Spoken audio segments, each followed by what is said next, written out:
Hi there, I'm Terry Barber from the UK. What I wanted to do with this makeup today is something that I feel is a really modern movement in beauty. Makeup which is all about skin. I'm working with a formula of MAC foundation called Studio Sculpt, and I really love this one because it's got this kind of gel cream technology in it. It's very three-dimensional. When I highlight, I always like to think about a heart shape at the center of the face. Love to work underneath the eye and up through the cheekbone, a little T just above the eyebrows and down the nose. The biggest mistake to make when you sculpt a face is to confuse blush with contour.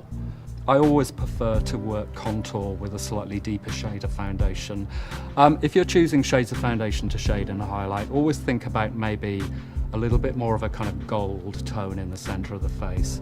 Think about something a little bit warm and bronzy around the edge of the face. So you're not actually matching the skin, you're working around the skin color. You know, MAC has a really amazing palette of foundation colors, so you can actually work in all these kind of nuances of the skin color. If you imagine a line between the top of the ear and the outer corner of the lip, if you follow that line, you'll always get the right cheekbone shape. I'm just going to use a warmer shade of foundation. It almost kind of mimics the natural shadows of her skin.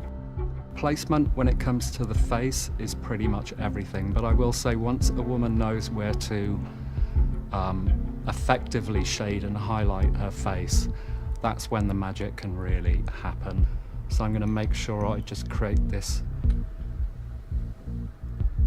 parallel shade. This looks quite sharp at the moment, but I'm really going to soften it afterwards. Probably some of my favourite MAC tools are these duo fibre brushes, and it's almost like an airbrushing tool.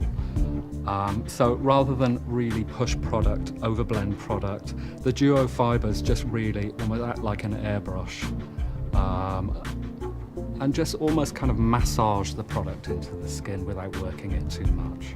I'm loving the MAC concealer palettes because they've got these brilliant colour corrector concealers. I'm using the yellow just to put a little bit of an extra light beam just underneath the eyes, just to accentuate the nose a little bit more, the bridge of the nose. Just to kind of finish this face with the creams, I'm going to add a little bit of a metallic highlight across the eyelids and through the cheekbones with a MAC cream colour base. Metallics are huge in makeup at the moment. Metallic creams which just kind of pick up all the high points of the face. Again, it's that idea of makeup looking very pumped, you know, one texture blending into another to create a carved shape. I am just applying a little bit of this rose gold cream colour base around the eye. I think this look needs a fresh eye. You know, I'm really feeling fresh eyes are a real trend at the moment. It's not about a technical, smoky eye. It's just simply wrapping a really beautiful metallic cream around the eye. And even a little bit on the bridge of the nose.